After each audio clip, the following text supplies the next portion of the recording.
Jenny Clark, who's the co-founder CEO of SameYou, which is doing tremendous work in the area of brain injury recovery. And she's going to share her vision.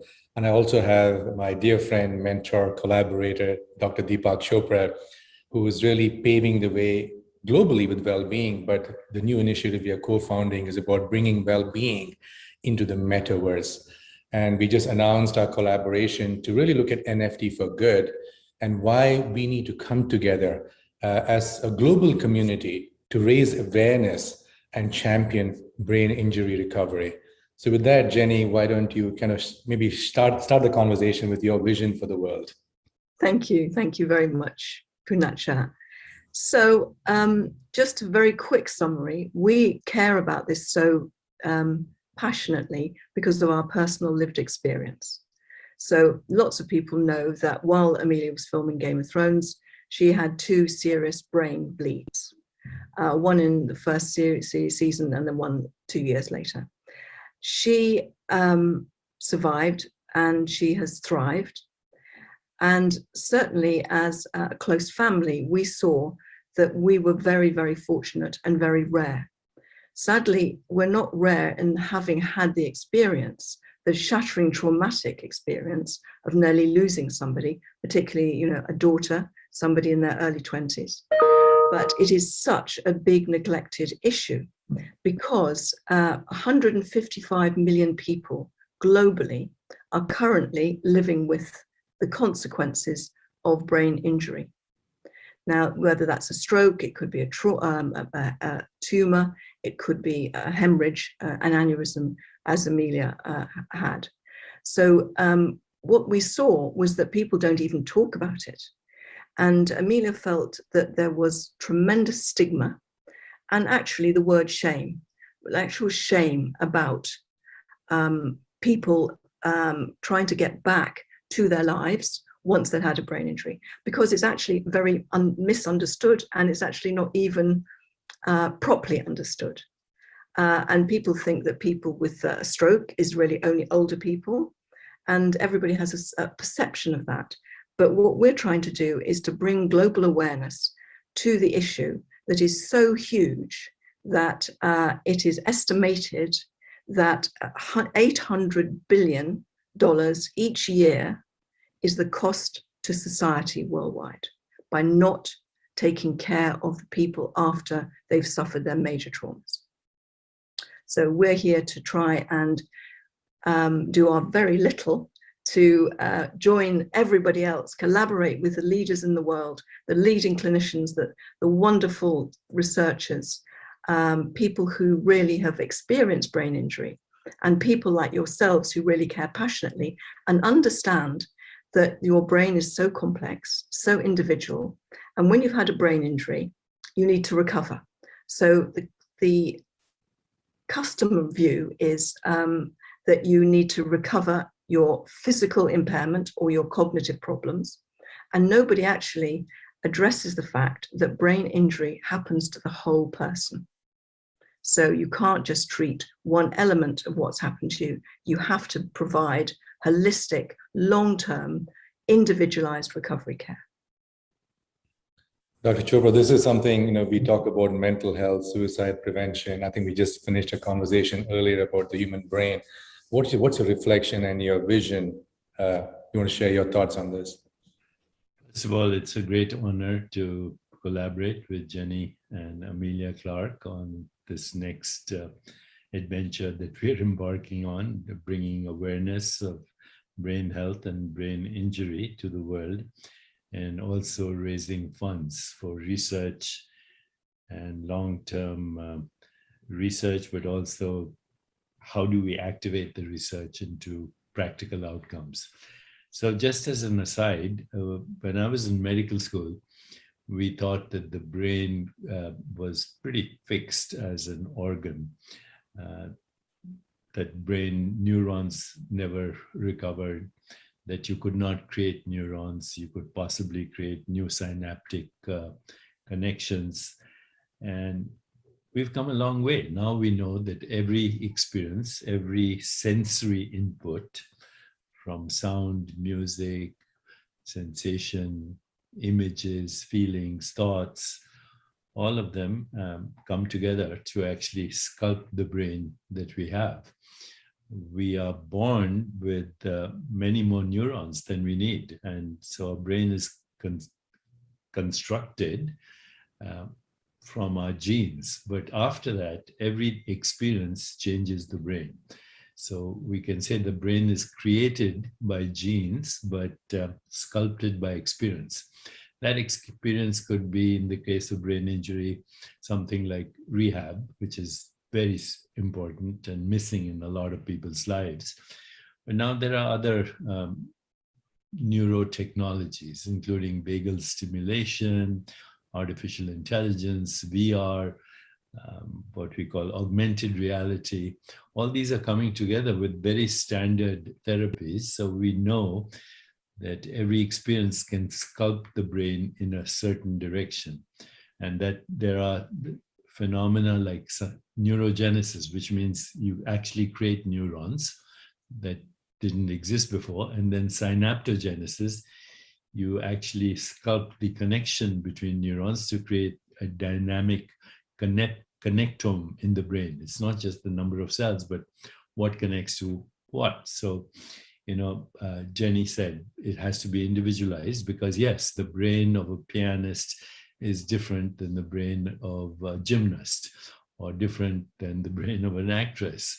And even within that, there are very specific things that are totally individual.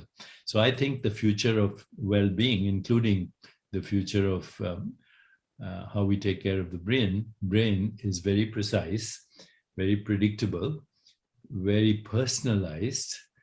It requires a certain element of participation between caretakers and patients, and it's a process. But as we map out the brain dynamically in stages of recovery, this kind of research will become very, very, very precise.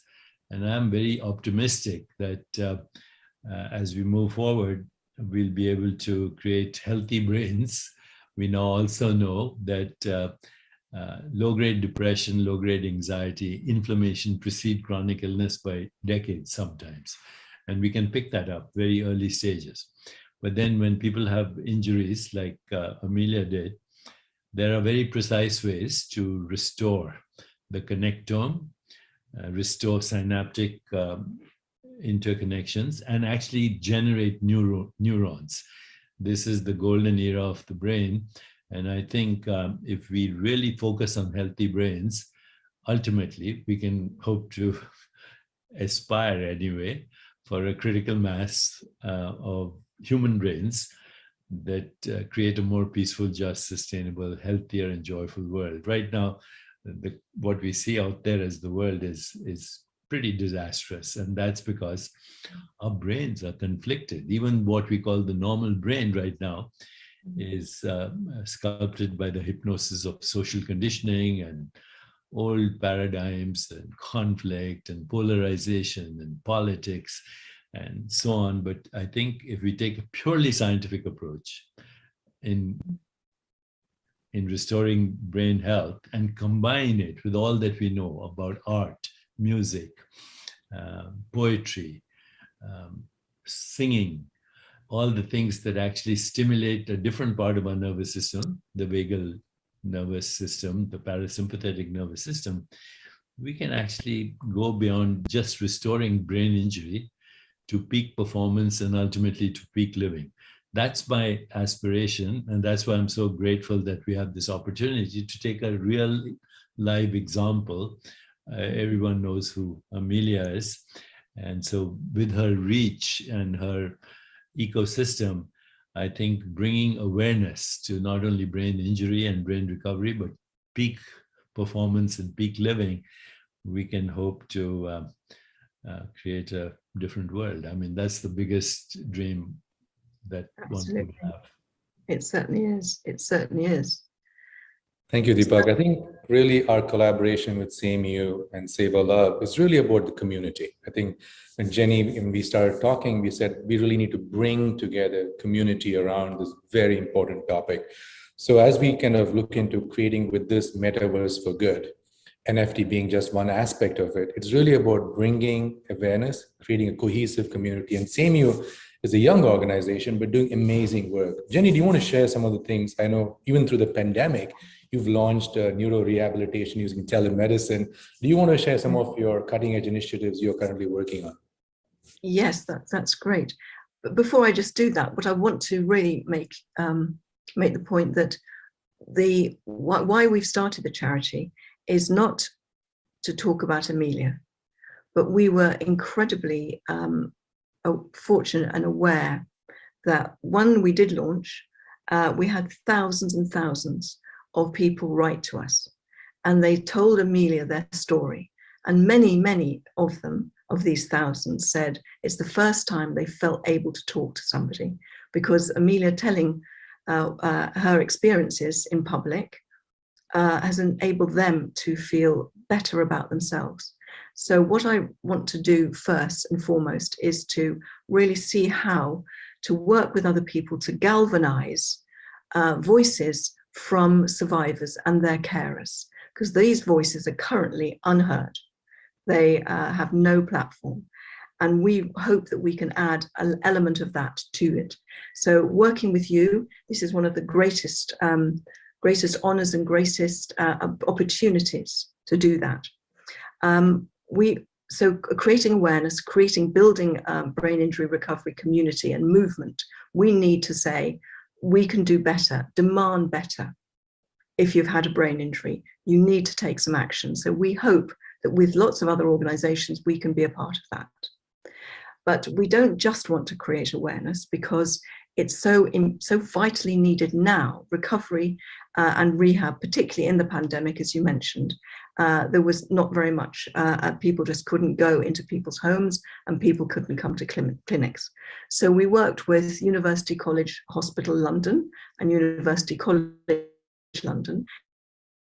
And they have a wonderful institution called Queen Square. And we put together some funding and some outreach, and we were able to put a group of survivors linked to the clinicians in an online environment. And that hadn't been done really before, and we were able to, with the help of Emilia's fans, who provided the funding, we were able to really put together this integrated brain, body and mind, as we call it, as we're not clinicians, support system for people and carers. And it's been phenomenally successful. And we're also piloting another one in a part of England, and we hope to have that commissioned by the NHS. So that's just one of the things. But we do think that the future is connecting people and giving access around the world where people don't have any help after they had a brain injury. So the only real way we can do that is through digital technologies. And so there is a very big vision that we have, that we will create a platform that is multifaceted, that has got tremendous support and involvement of the community themselves, of survivors and brain injury, survivors' families and their carers. So this is a really, really big aim. We have many more. We really want to create centres around the world that really do look at the social, emotional impact that happens post trauma, as well as giving the cognitive and disability therapies that currently do exist. But the other message I've got really is that they might exist in patches of wonderful excellence, but what we're looking for is parity. We want to stop the discrimination against people who can't access the centres of excellence and make this universally available. Thank you, Jenny. I think from our perspective, from a Save Our Love perspective, I think the connection about destigmatizing, connecting, creating a platform. And the main goal of this collaboration, the Metaverse for Good, with this particular NFT series, is to really raise funds to support SameYou's ambitions to do good in the world. So our perspective right now is to launch this collection of 3 series. One is the one-of-one, which is the NFT with address. Emilia, we have an exciting story to really create this 3D rendition hologram with Sebring. And then also a series called, Rapture, which is going to be 1 of 10, and then an open edition. Along with doing this NFT, we also want to educate. mean, that's going to be the big, we want also bring people accessible to this. And that's really the reason why we also built the technology the way we did. And I think the big story today is how are we doing this? How is this sustainable? And from a technology perspective, when we decided to build the Metaverse for Good with Save Our Love, we partnered with Hedera. And Hedera is, from a network perspective, the greenest network. HBAR, which is the cryptocurrency, is the greenest cryptocurrency. And it is basically 5 million times less energy intensive than Bitcoin. And it's 100 times less energy, it consumes less energy than a Visa transaction. So our goal is to always look at the sustainability aspect. But Hedera's governing council also has companies like Google, IBM, Boeing, and what they're doing is that they actually want to make the network carbon negative. So they're partnering with a company called TerraPass, which audits the Hedera network, and they buy carbon offsets to basically make sure the network is negative. And from a Save Our Love perspective, since we also will have an ETH bridge, we want to make sure that we take whatever transactions are out there and we offset it, working with companies like Dohu. So our goal today is to do good and do well and support organizations to do what they do, like SameYou, and build communities. So I'm super excited. And I just wanted to share that just from overall the big vision of why we do what we do. Deepak, any thoughts? And Jenny, before we kind of close this conversation? Everything Jenny said, of course, I totally agree with. But here is what I think we need to go next. This morning, Poonacha and I, Jenny, had breakfast before we came here with the president and founder of the Brain Mapping Society. And they have thousands of scientists that work on every aspect of the brain, from cognition to perception to consciousness to neural rewiring, etc. And what I was thinking is, as we continue our collaboration with you, we can bring in the best scientists that know about cognitive therapy, rehab therapy, neuroplasticity. But then we can go further, where we bring in storytellers, entertainers, musicians, and media and education to create a new story for brain recovery and brain health. Because unless there's a story that actually changes people's minds emotionally to do something, as you said, it's not about just increasing awareness. Of course, that's the first step. We can only change that which we're aware of. But now we need, for a new story, social scientists are saying if you want to create a new paradigm, you need maximum diversity, which means not only neuroscientists, but everybody in the field of AI and artificial intelligence and neurotechnology. You need the scientists, you need the technologists, but you also need the storytellers, and you also need humanitarians, and you need people in the world of education and media. When you have that kind of maximum diversity and shared vision and complement everybody's strengths, then the future of brain health and brain well-being will actually create a new ecosystem of world health and well-being, I think. And that includes everything from, Poonacha mentioned climate change. So you have to address that. We mentioned other things that are happening in the world that have to do with our brain health. So we need to look at everything together for this new paradigm to emerge. And that's why we're thrilled to start this initiative with you. But be warned, we are going to bring in many more scientists and storytellers so that what you're doing can move to the next level as well. Well, that's incredible and incredibly grateful, because when Emilia and I discussed and how we would do this charity and what we wanted to achieve, she really had immediately the understanding, of course, that bringing the creative arts at least into this recovery journey for people is hugely exciting. And maybe we can do another Zoom conversation and at later date where we can share with you our ideas that we've got for creating a center that does everything actually as you just described. So wonderful. Look forward to that. Once again, Jenny and Deepak, thank you so much. Really excited about the Save Our Love and SameYou collaboration. And the real focus for us is to bring awareness to brain injury recovery, rehabilitation, and the journey just started. So really look forward to collaborating, and I'm grateful for all the support. Thank you. Thank you. Thank you, so much. Poonacha.